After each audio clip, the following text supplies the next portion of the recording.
Yo everybody, Haku here, and I'm coming at you with The Walking Dead issue 150 review.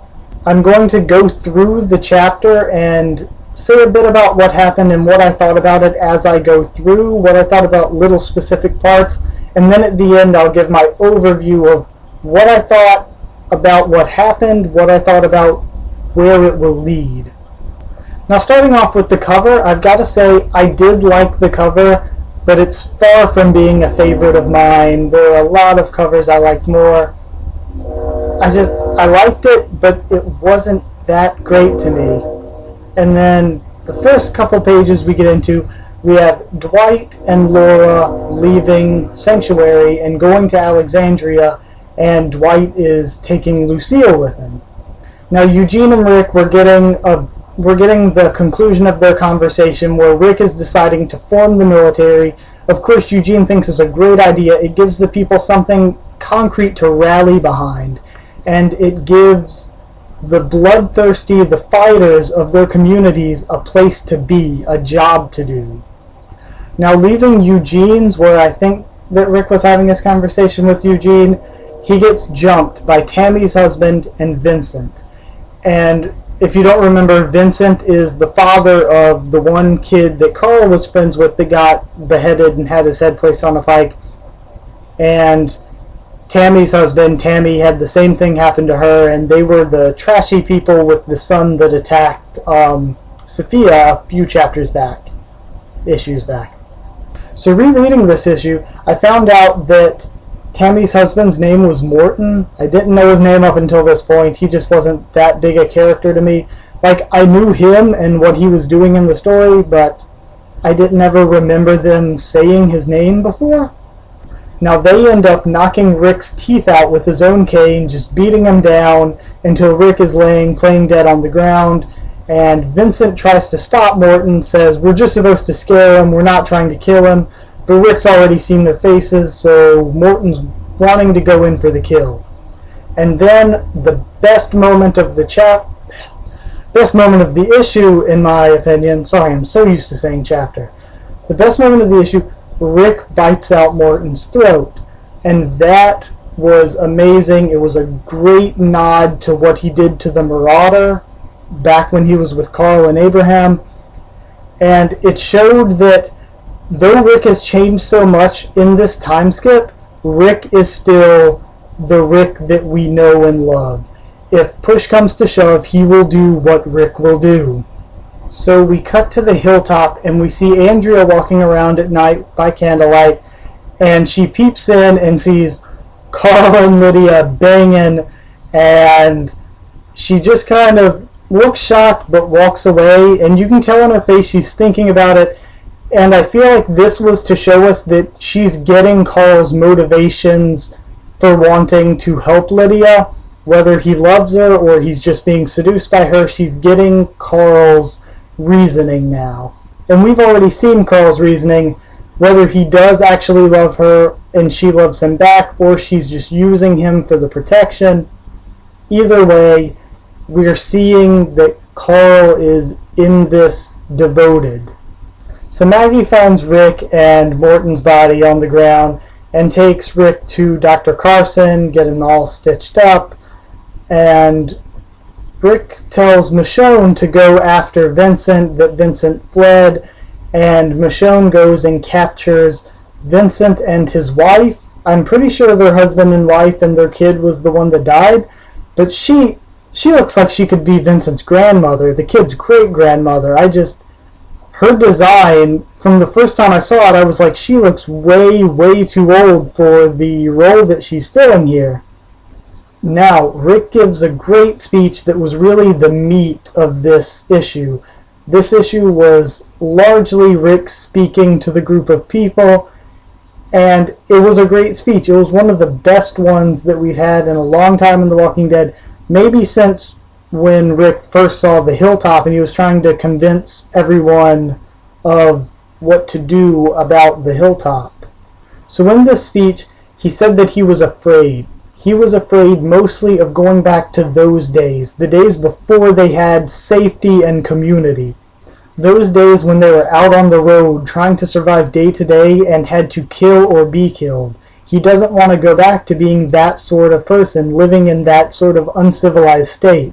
Now, his most important job, he says, is not to make them happy. It's to keep them moving forward, to go forward and not back. And around that time is when we have Dwight and Laura walking into the meeting, and it really personally seemed to me like Dwight really got what Rick was saying. Rick said that because of the frustration after what the Whisperers had done, that everyone was just frustrated and they lashed out wrongly by attacking one another instead of banding together. And being safe has made them weak, but he's not going to allow them to be weak any longer. He's forming a military. Now, he says he's forming this dedicated military force, an army he calls it, and they bring Vincent up onto the stage and say what he's done. And Rick spares his life, saying, "We need everyone we can get. You're an important part of this, Vincent. I'm not going to kill you when there's so much out there that already will." So everybody starts chanting Rick Grimes, and everybody looks happy about it, and a lot of people are saying, Jesus wasn't all happy and chanting, that must mean Jesus is against this. I disagree. I just don't think it's really in Jesus' character to be jumping up and down, cheering and chanting. He could completely agree with Rick, he just doesn't show it in that way. I would say at most it would fit into his character to maybe be a little concerned that they might be rushing into a battle, but overall I think that Jesus is okay with the idea. He's not opposed to it. He might not be completely for it, but he isn't going to be arguing against Rick, I don't think. Now, my personal belief at this point, after Dwight cheering and hearing that speech, I think that Dwight could even give up leading the sanctuary, but be put in charge of the army. Or maybe being put in charge of the army will still make him in charge of sanctuary, and they'll just send all their armed forces to the sanctuary. I'm not quite sure how much sense that makes, but I could see Dwight playing a big part in the upcoming military, given the covers that we've seen, and given the events of this issue. Now at the end we see Negan in his cell saying "attaboy" because he can hear them chanting Rick, and Rick took his advice. Rick rallied them behind a force, behind an idea. And I don't think that Negan's going to be out of his cell soon. I really think we have a while to wait for that. I think the more interesting story, and the story that Kirkman is going for, is Negan being an influence from within his cell. He's not getting out of his cell. He's going to influence events from inside of it. He's going to play to the emotions and thoughts of what are going on and convince Rick to do certain things. I don't think Negan's making a power play or doing anything like that. I just think that he's going to serve a part in the plot that isn't direct or physical. He's going to serve as sort of a quiet underground advisor that people don't know that Rick is getting his ideas from. And maybe that leads to something later on where people find out he's getting ideas from Negan and they don't like it.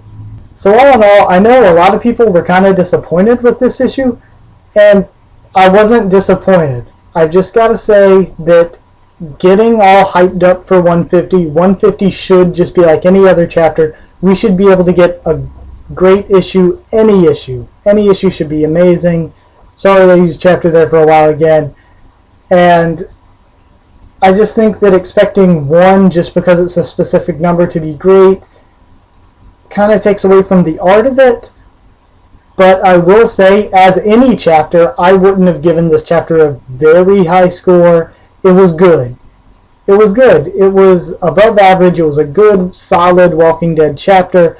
But my issue with it is that it felt like there was very little content.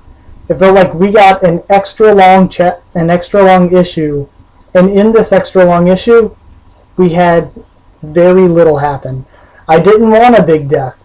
I think that'd be a little bit too soon after the events of 144, and I think my ideas here are that this chapter would have just covered more ground. It seems like we barely covered anything. So, in the end, while it's a good chapter and it's a good part of the story, it's just not a lot happened. The speech and the announcement of the formation of the army is one thing, and Rick being attacked, but it didn't need a big event, it didn't need a big death, but it needed more content, more meat to it. It felt like there was just not much there to work with.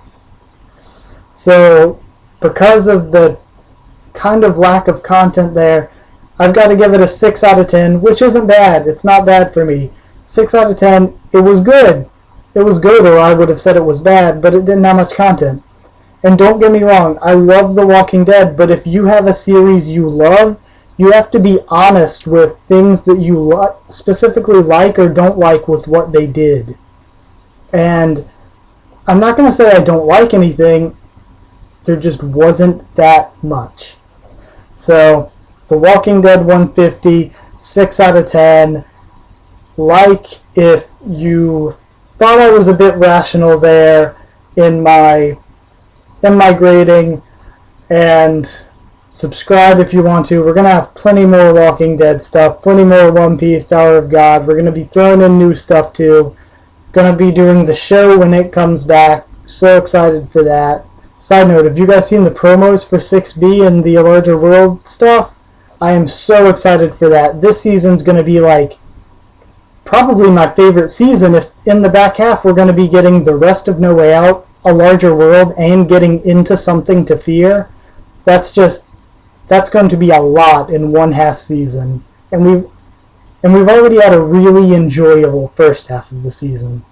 So yeah, guys, like, subscribe, comment if you want. Follow us on Twitter if you feel like getting the updates for when new videos are coming up or if something happens. I will see you guys around.